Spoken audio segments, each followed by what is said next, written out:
This is our seat. Ay, ay, ay. Ay. There we go. We're settled.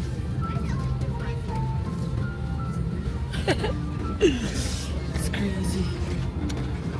It's crazy. Hey guys.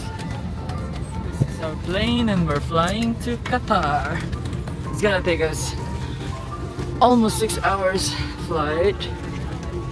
And I have a layover in Doha for about 2 hours, and then next flight 9.5 hours to Manila.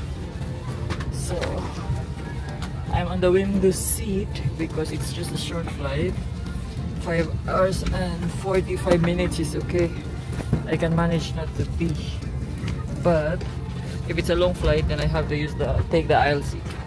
Anyways, meron na naman tayo. You know what this is. You know what it means already when we see these things. Fresh package from the plane. Yung mga tirador ng kumot. So, isa ako doon. Naka-premium subscription ako doon. That's it. This is my chair. Ayan. Tadaan! And let's go, guys. Hello guys, we are boarding now to Manila. This is like a 9.5 hour flight. Apparently medyo na-delay kami sa pag-disembark yung flight ko from Entebbe to Doha. Kaya wala nang oras para mag window shopping sa Qatar, sa airport.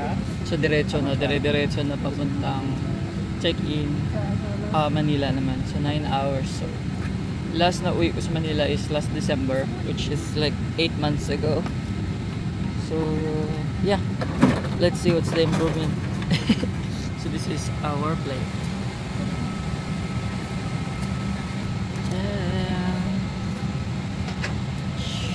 Hello guys, I have just arrived here. Grabe, nakakapagod. Nasa 4th floor na ako ngayon. This is my room. Wala silang elevator, so I have to carry my big bag. And come on, let's see my room for one night. And the story behind it. Damn, this is my room. Shit, I'm so tired. Okay, here we go. Outfit check, parang namatayan. Okay, this is the room. May TV na maliit. Okay. Yan, ito yung bed. Okay. So that's my bed. And my washroom, toilet, etc. Okay, good. Cool. So it's clean. Grabe, ang init dito sa Manila. Okay, guys. So this is the toilet. I'm just gonna sleep now. Grabe. Paano sila dito? Ayan. Well, it is a long flight for me. Story check muna tayo. Story check. Nagkamali ako ng booking dito. Actually, ito na nga yung story natin. But before story sa hotel, yung story muna natin sa airport. Okay. So, yeah, the flight was very long. It took me 6 hours from Entebbe to Qatar. Qatar to Manila, 9.5 hours. Pero additional queuing. So, ang haba ng flight. And there's some few turbulence on the way, so a little bit awkward. Kailangan ng mga yung nagbibigay ng food na mag-stop, mag-resume later kasi may turbulence, and then again, and then yeah, it was a little bit, but yeah, it was okay. At least now I'm home. Yeah. So the moment I grab my bag, naka-wrap pa ito. Yung bag na to, ito.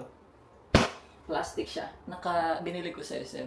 So, nakarap pa ito. And then, nung kinalauna, nung pinatayo ko na siya, hindi na siya natayo. Tapos, ang ending, nawala na naman yung gulong. So, pangalawang bag na ito, na nawala ng gulong. The first one was with Ethiopian Airlines. So, that time, na-missing mismo yung bag ng 2 days. Kaya, hindi ko na i-report agad sa airport. Pero ngayon, dahil nasa airport na ako, I approached the MIL lady personnel doon. Sabi ko, saan na yung isang gulong? Bakit nawala yung isang gulong? So, ayun, ni-report ko doon sa personnel, kaya sana meron yang remedy. Pero nung sa Ethiopia, ito mismo yung frame mismo nawala, so open yan. Ito nawala lang yung gulong, so baka hindi lang mahigpit, baka pwede pa akong bumili. Anyways, yeah. So yan yung drama. So I spent another time doon sa airport para magreklamo, para mag-fill up ng document, file ng formal complaint, etc. And now, we go to the accommodation. Apparently, oh my god, apparently, akala ko, tama yung binok ko. Akala ko, darating ako sa Pinas ng 17 ng gabi. Akala ko, August 17 ako darating ng Pilipinas. Kaya, yung e-travel ko, 17 din yung arrival. Nung nakapila na kami sa immigration para mag-exit stamp, tininan ko yung phone ko. Tapos sabi ko, 16 pa lang ngayon ah. Ano ba talaga yung date? So yung QR code ko, naka 17 siya. Tapos minadali ko siyang inedit. Change ko yung arrival date to 16. So nung na yun, yung magbubook na ako, tinig ko saan ako naka-check-in ngayon. Ang siste, yung check-in date ko sa hotel is bukas pa ng umaga. August 17 pa. Tapos, ang check-out sa Sabado pa. May lakad kami papuntang Zambales. Sabi ko, hindi ko na magagamit yun kung bukas pa. Kasi babiyahin na kayo bukas. So, ang ginawa ko, nung binok ko kasi yung accommodation ko sa trip.com. So, ang ginawa ko, nakita ko yung phone number nila ng main residence dito sa Malate. Nakita ko yung phone numbers, dalawa. Tapos tinawagan ko yung dalawa, yung isa hindi gumana, yung pangalawa gumana, may sumagot. Tapos sa una, sabi na ni ate, wala, premium, mahal yung yung available. Tapos sabi ko, nasa airport na kasi ako, ganito, ganyan, kailangan ko na gusto ko na siyang gamitin today, para check out ako tomorrow, kasi ganito. So, meron pa pala sir, ganyan, ganyan. So, after a while, meron nga, na-confirm niya, sabi niya, what time ka darating? Sabi ko, in 1 hour's time, darating ako. So, ayun, nag-book ako ng Grab. Tapos, medyo natagalan pa. Ang ending, yung Grab grabe talaga nangyayari. Ang pagod ako. Ang ending, nung nag-book ako ng Grab, hindi ko na inisip yung departure at saka arrival kasi magka-same lang sila pero nasa second floor yung departure. Nasa ground yung arrival. So, nung binook ko pala siya, nasa departure pala yung nakapin ko. So, nasa second floor si kuya, yung driver. Ang ending, aakyat ako. So, pag aakyat ako sa airport, nasa labas na ako noon. So, pag aakyat ako sa airport, ibig sabihin, mag-i-scan na naman ako ng mga gamit. Lahat ng bag, lahat ng items. Walang laman yung wallet, yung yung packets mo, dapat empty, ganyan-ganyan. Tapos, nag-stairs ako. Yung pangalawang stairs, hindi gumagana yung escalator. Kaya, buhat ko yung isang maleta ko. Binuhat ko siya. Tapos, akyat. Nasa gate number 1 ako nagsimula. Tapos tinanong ko, saan yung exit dito, ma'am? Tapos, okay, tinuro niya dito yung gate 1. Hey, akala ko dyan lang yung exit. Sinabihan ako ng wala dito yung exit, nandun sa gate 8. So, nasa dulo ako. Tapos yung exit ko, nasa kabilang dulo pa. So, lakad na naman. Tapos, yung bag ko pa, sira. So, hindi ko siya mahila-hila ng maayos. So, putang ina talaga.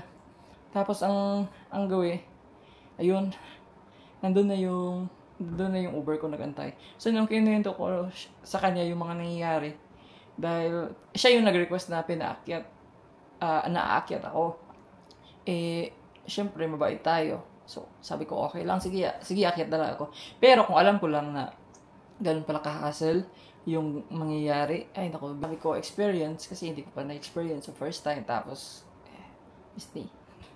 Yun guys, so, ngayon, anong oras na? Siguro alas 3 na ng umaga. Hindi pa. 00:56. So, 1 a.m. na guys. 12:56 na, malapit ng mag-1. So, need to sleep. And then, let's see tomorrow. Kasi babiyahe tayo sa beach. Bye. Ciao guys. And please lang guys, comment kayo at share na yung video ko kahit walang kwenta. Bye-bye.